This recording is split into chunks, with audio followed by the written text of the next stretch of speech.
আসসালামু আলাইকুম। লাজিজ ফুড কিচেনে আমি সামিয়া আবারও চলে আসলাম আপনাদের সাথে আরও মজার একটা রেসিপি শেয়ার করার জন্য।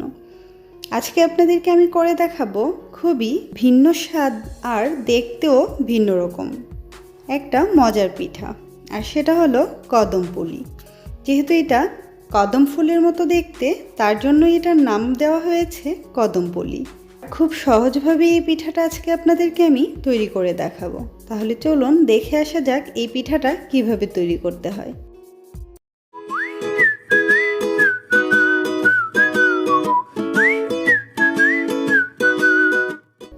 কদম পুলি তৈরি করার জন্য কদম পুলির ভিতরের পুরটাকে রেডি করতে হবে।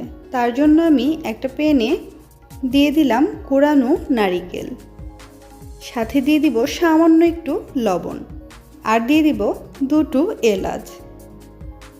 এখানে আমি দিয়ে দিলাম ভেজে নেওয়া হাফ কাপের মতো সাদা তিল। আমি 1 কাপ নারিকেল নিয়েছি, সাথে হাফ কাপ তিল দিয়ে দিয়েছি। আরও 1 কাপ দিয়ে দিলাম গুড়। আমার চুলাটা কিন্তু শুরু থেকেই ধরিয়ে নিয়েছি, তো এগুলোকে অনবরত নাড়তে থাকবো।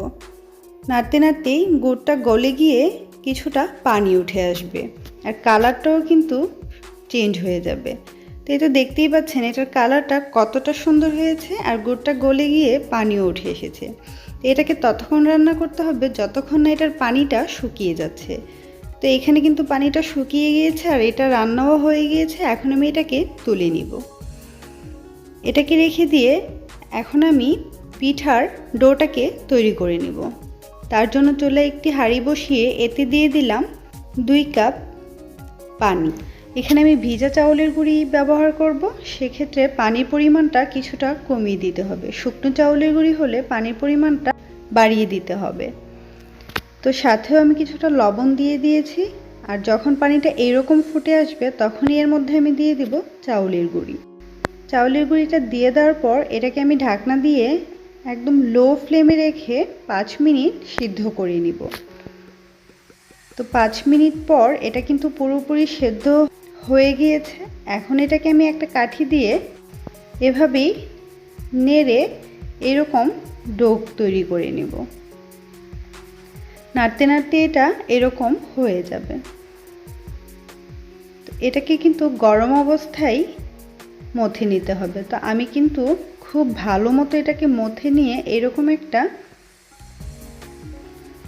পারফেক্ট ডো বানিয়ে নিয়েছি। তো এই তো দেখতেই পাচ্ছেন ডোটা কতটা সফট হয়েছে। খুব ভালো করে মাখিয়ে নিলেই হয়ে যাবে। তা আমি অল্প একটু ডো নিয়ে প্রথমে হাতের তালুতে এটাকে ঘুরিয়ে ঘুরিয়ে রাউন্ড শেপ করে একদম একটা বলের মতো তৈরি করে নিয়েছি। তারপর এটাকে ঠিক এভাবেই একটা বাটির শেপ দিয়ে নিব। আপনারা ভিডিওটা পুরোপুরি খেয়াল করলেই বুঝতে পারবেন পিঠাটা ঠিক কিভাবে আমি বানিয়েছি। তারপর আমি যেই পুরটা রেডি করেছিলাম সেখান থেকে কিছুটা পুর এর মধ্যে দিয়ে দিব। তারপর এই সাইডগুলো চেপে চেপে আমি খোলা জায়গাটাকে বন্ধ করে দিব।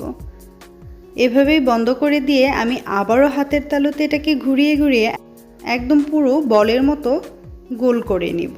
কদম ফুল দেখতে যেরকম গোল হয়ে থাকে এই পিঠাটাও সেরকমই গোল করে নিতে হবে। তারপর আমি আগে থেকেই কিছুটা চাউল আধা ঘন্টা ভিজিয়ে রেখে পানিটাকে জড়িয়ে নিয়েছিলাম। এই চাউলটার মধ্যেই পিঠাটাকে গড়িয়ে হাত দিয়ে চেপে চেপে পিঠার পুরো গায়ে চাউলটাকে লাগিয়ে নিতে হবে। হাত দিয়ে চেপে নিলেই কিন্তু চাউলটা খুব ভালোভাবে এই পিঠাটার গায়ে সেট হয়ে যাবে। এই তো দেখতেই পাচ্ছেন কতটা সুন্দরভাবে চাউলগুলো লেগে গেল। এভাবে আমি আরও একটা পিঠা আপনাদেরকে বানিয়ে দেখিয়ে দিচ্ছি। এটা বানানো খুবই সহজ। আপনারা ভিডিওটা ভালো করে ফলো করলেই বুঝতে পারবেন পিঠাটা কিভাবে তৈরি করেছি। তো আমি আবারও কিছুটা এখানে পুর দিয়ে এক সাইড থেকে এটাকে চেপে চেপে এই মুখটা বন্ধ করে দিব। তারপর হাতের তালুতে ঘুরিয়ে ঘুরিয়ে একদম গোল করে নিব। তারপর ওই একই চাউলে আমি এটাকে গড়িয়ে হাত দিয়ে চেপে চেপে খুব ভালো মতো চাউলটাকে লাগিয়ে নিব। এটা আপনারা বাসমতি চাউল দিয়ে করলে খুব ভালো রেজাল্ট পাবেন। এভাবেই কিন্তু সবগুলো পিঠা আমি বানিয়ে নিয়েছি। এখন এগুলোকে আমি স্টিম করব। আমি যেহেতু রাইস কুকারে এই পিঠাগুলো স্টিম হতে দিব, তার জন্য রাইস কুকারের বাটিতে আমি আগেই কিছুটা পানি ফুটিয়ে নিয়েছি। তারপর রাইস কুকারের উপরে যে স্টিমারটা থাকে সেই স্টিমারের মধ্যেই সবগুলো পিঠা আমি অনেকটাই ফাঁকা ফাঁকা করে দিয়ে দিব। কিছুটা ফাঁকা করে অবশ্যই দিতে হবে, যেন একটা থেকে আরেকটা পিঠা লেগে না যায়। এভাবে এগুলোকে ঢাকনা দিয়ে আমি 10 থেকে 15 মিনিট ভাপ দিয়ে নিব। 10 থেকে 15 মিনিট পর আমার এই পিঠাটা কিন্তু মোটামুটি হয়ে গিয়েছে। এখন আমি দেখার সৌন্দর্যের জন্য কিছুটা ফুড কালার উপরে এভাবেই দিয়ে দিচ্ছি। এটা টোটালি অপশনাল, আপনারা চাইলে নাও দিতে পারেন। আমি জাস্ট দেখার সৌন্দর্যটা দিয়েছি। এটা দিয়ে আবার আমি ঢাকনা দিয়ে 5 মিনিট এটাকে স্টিম করে নিব।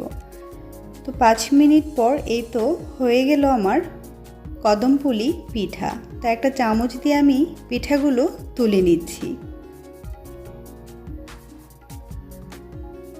তো এই তো রেডি হয়ে গেল কদমপুলি। এটা দেখতে যতটাই সুন্দর, এটা খেতে কিন্তু তার থেকেও অনেক বেশি মজা। আর এই পিঠাটা অনেক সফট হয়ে থাকে, খেতেই জন্য অন্যরকম ভালো লাগে।